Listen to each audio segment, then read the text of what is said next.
Generally accepted accounting principle का ये second part है।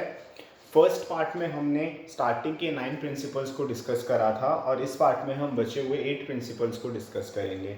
अगर ये वीडियो आपको स्लो लग रहा है तो आप इस वीडियो को 1.5 की स्पीड पे भी देख सकते हैं, अदरवाइज सेम स्पीड पे कंटिन्यू कर सकते हैं। तो जो हमने पहले के जो 9 प्रिंसिपल्स पढ़ लिए थे वो आप पार्ट 1 में चेक कर लेना। इसके बाद जो 9 प्रिंसिपल्स के बाद जो 10th प्रिंसिपल या 10th कंसेप्ट आता है वो है अक्रूवल कंसेप्ट। ठीक है, अक्रूवल कंसेप्ट क्या कहता है कि वेदर इनकम इज रिसीव्ड और not received it will be recorded, whether expenses paid और not paid it will be recorded. मतलब क्या कि अगर आपने किसी से काम कराया, ठीक है, और उसको पैसे नहीं दिए, अभी तक सैलरी नहीं दी उसको, अगर आप किसी की प्रॉपर्टी में रह रहे हो, उसका प्रॉपर्टी में रह लिया आपने और रेंट नहीं दिया उसको, वो आउटस्टैंडिंग है, तो आप आउटस्टैंडिंग रेंट को भी रिकॉर्ड करोगे। उस चीज़ का वेट नहीं करोगे कि जब हम पैसे देंगे तभी हम रिकॉर्ड करेंगे, नहीं, वो स्टिल रिकॉर्ड होगा rent account debit to outstanding rent की जर्नल एंट्री बना के।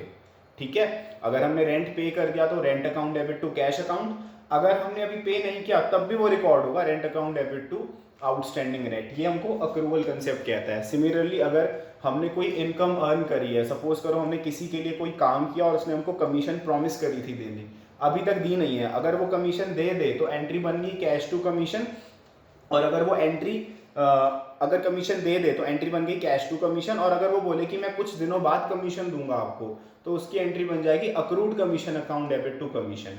ठीक है, कैश की जगह अक्रूड कमीशन आ जाएगा क्योंकि अक्रूड कमीशन भी हमारा एक एसेट है। अभी नहीं तो एक हफ्ते बाद पैसे मिल जाएंगे, पर है वो हमारा एसेट ही। तो ये जो पॉइंट है अक्रूड, अनअक्रूड, आउटस्टैंडिंग, प्रीपेड, ये सारा कंसेप्ट लाया गया है अक्रूवल कंसेप्ट के द्वारा। ठीक है, नेक्स्ट है dual aspect concept. Dual aspect concept क्या कहता है कि जब कोई चीज डेबिट होगी तो उसके अपोजिट कोई चीज क्रेडिट होगी। डुअल एस्पेक्ट जर्नल में भी देखते हो आप, डेबिट क्रेडिट है, लेजर में भी देखते हो आप, डेबिट साइड क्रेडिट साइड होता है, ट्रायल बैलेंस में भी आपने देखा है कि डेबिट क्रेडिट होता है। तो ये डुअल एस्पेक्ट कंसेप्ट बताता है आपको कि डेबिट और क्रेडिट दो एस्पेक्ट होंगे हर रिकॉर्डिंग के। ठीक है, नेक्स्ट है मटीरियलिटी कंसेप्ट। मटीरियलिटी कंसेप्ट क्या कहता है कि आपको जो मटीरियल चीजें हैं, अब मटीरियल वर्ड का मतलब समझना जरूरी है। मटीरियल वर्ड का मतलब है हाई वैल्यू वाली चीजें, जिसको लेने से पहले, जिस खर्चे को करने से पहले अगर आपको सोचना पड़े तो वो आपके लिए मटीरियल चीज है। एग्जाम्पल देता हूं, सपोज करो हमारा बिजनेस है, ठीक है, उसका एनुअल टर्नओवर है 10 लाख रुपए का। इस 10 लाख वाले बिजनेस को, जो 10 लाख की सेल करता है एनुअली एक साल में, उसको 1 लाख रुपए का बिल्डिंग में वाइट वॉश, रिपेयरिंग और ये सारी चीजें करानी है। तो इसके लिए ये बहुत बड़ी अमाउंट है, 1 लाख रुपए बहुत बड़ी अमाउंट है, सोचेगा इस चीज को करने से पहले, तो इसके लिए ये चीज मटीरियल है। ऑन दी अदर हैंड एक दूसरा बिजनेस है जिसका एनुअल टर्नओवर है 50 करोड़, उसको ये 1 लाख रुपए का खर्चा करना है, रिपेयरिंग और मेंटेनेंस वगैरह का खर्चा, वो इतना ज्यादा टाइम वेस्ट नहीं करेगा, उसके लिए ये नॉन मटीरियल चीज है। तो मटीरियल और नॉन मटीरियल का डिफरेंस ये होता है यहाँ पे। अब मटीरियलिटी कंसेप्ट क्या कहता है कि अगर कोई हाई मटीरियल की चीज है, मतलब हाई वैल्यू की चीज है, आप उसको अपने नाम से ही रिकॉर्ड करना। जैसे आप कोई लैंड खरीद रहे हो, मशीन खरीद रहे हो, आप उनको अपने नाम से ही रिकॉर्ड करो, land account debit to cash account, machine account debit to cash account. लेकिन अगर कोई लो वैल्यू की चीज है, लो मटेरियल की चीज है, तो आप उनको आपस में मर्ज भी कर सकते हो। जैसे पेन, कॉपी, पेंसिल, इरेजर, आप ये चीजें खरीद रहे हो तो आप उनको मर्ज कर सकते हो स्टेशनरी के नाम पे, जबकि अलग अलग दिखाने से बेटर होगा pen account debit, pencil account debit, rubber account debit. छोटी मोटी चीजें हैं, लो मटेरियल की चीजें हैं, ये आप इनको क्लब कर सकते हो stationery account debit to cash account करके। ये मटेरियलिटी कंसेप्ट आपको बताता है। नेक्स्ट जो आपका कंसेप्ट है वो है कंसिस्टेंसी कंसेप्ट। जो प्रिंसिपल, जो रूल्स, जो फॉर्मेट आपने एक बार अपने बिजनेस में अडॉप्ट करे, आप उसको फिर बाद में चेंज मत करना, अदरवाइज आपके जो अकाउंट्स हैं वो कांस्टेंट नहीं रहेंगे और आपको खुद अपने कंपैरिजंस करने में दिक्कत होगी कि हमने ड्यूरिंग द ईयर, इतने पास्ट ईयर्स में क्या क्या हमने ग्रो करा है या क्या क्या हम पीछे गए हैं। आप इस चीज को नहीं जज कर पाएंगे अगर आप अपने कंसेप्ट के साथ कंसिस्टेंसी कंसेप्ट को फॉलो नहीं करेंगे। एग्जाम्पल के साथ सपोज कीजिए आपने एक कार ली, 10 लाख रुपीस की कार ली, और आपने डिसाइड किया कि हम इसकी वैल्यू हर साल 10% डेप्रीशिएट करेंगे, कम करेंगे। ठीक है, तो आप 10% के साथ कांस्टेंट रहिए, कंसिस्टेंट रहिए। ऐसे नहीं कि इस साल 10% लगाया और नेक्स्ट ईयर 5% लगा रहे हैं, फिर 15% लगा रहे हैं, फिर 20% लगा रहे हैं, फिर 2% लगा रहे हैं। ऐसा नहीं करना है। You have to be consistent with your accounting, with your rules, with your formats. Consistency concept ये कहता है। प्रूडेंस कंसेप्ट क्या कहता है कि आपको जो फ्यूचर में होने वाले लॉसेज हैं उनका एस्टिमेशन करके थोड़ा थोड़ा पैसा सेव करना चाहिए अपने पास, ठीक है। जैसे कि आपको पता है कि कोई भी ऐसा बिजनेस नहीं है जिसके सारे डेटर्स अच्छे हों।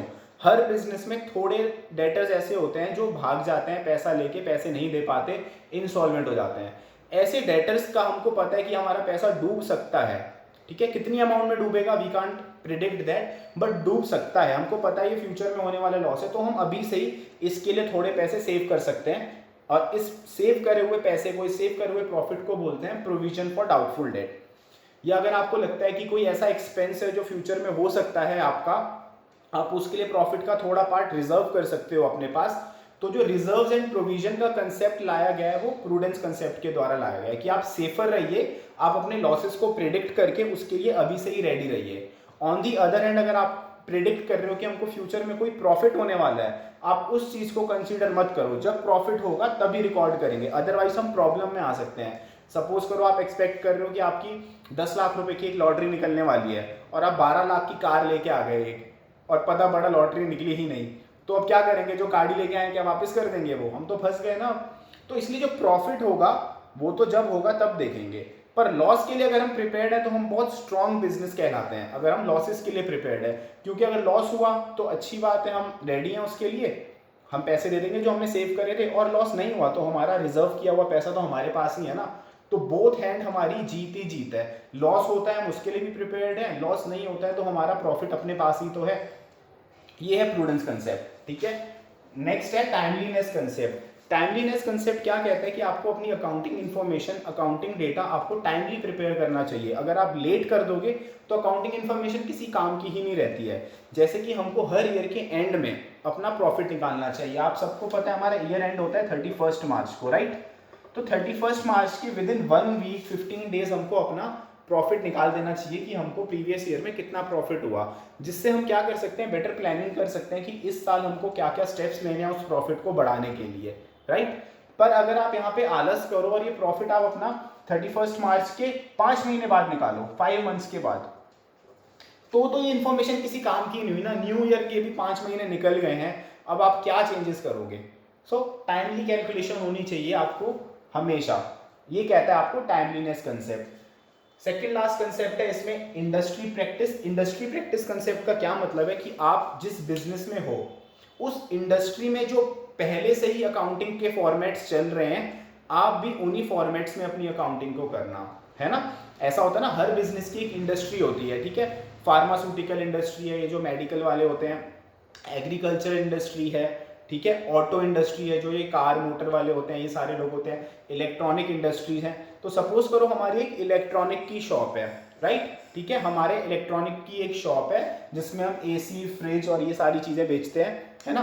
तो प्रिवेलिंग जो पहले से जो लोग होंगे हमारे इस टाइप के बिजनेस में, हमारी इंडस्ट्री में, हम उनके फॉर्मेट्स देखेंगे कि वो किस फॉर्मेटिंग में अपने कैलकुलेशंस करते हैं, हम भी उसी फॉर्मेट में करेंगे तो हमको इजी रहेगा अपने बिजनेस को उनके बिजनेस से कंपेयर करना। इसको इंटरफर्म कंपैरिजन भी बोलते हैं, राइट। तो हमको वही प्रैक्टिस अडॉप्ट करनी है जो ऑलरेडी हमारी इंडस्ट्री में चल रही है। लास्ट है इसमें सब्सटेंस ओवर लीगल फॉर्म।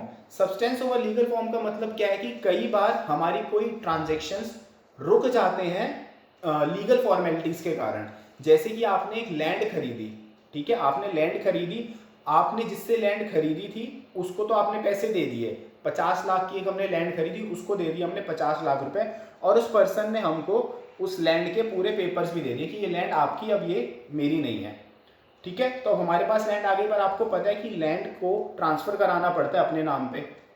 अब हम कोर्ट जाते हैं, उसके लिए हम कुछ फॉर्म्स वगैरह फिल करते हैं और फाइनली वो लैंड हमारे नाम पे होती है, ठीक है। अब इसमें 1-2 महीने लग गए, तो हम उस 1-2 महीने का वेट नहीं करेंगे लैंड को रिकॉर्ड करने के लिए, क्योंकि हमने पैसे दे दिए हैं और लैंड का पोजीशन हमारे पास आ गया है। तो हम उसी दिन, जिस दिन हमारे पास लैंड का पोजीशन आ गया, हम उसी दिन रिकॉर्ड कर लेंगे उसको land account debit to cash account.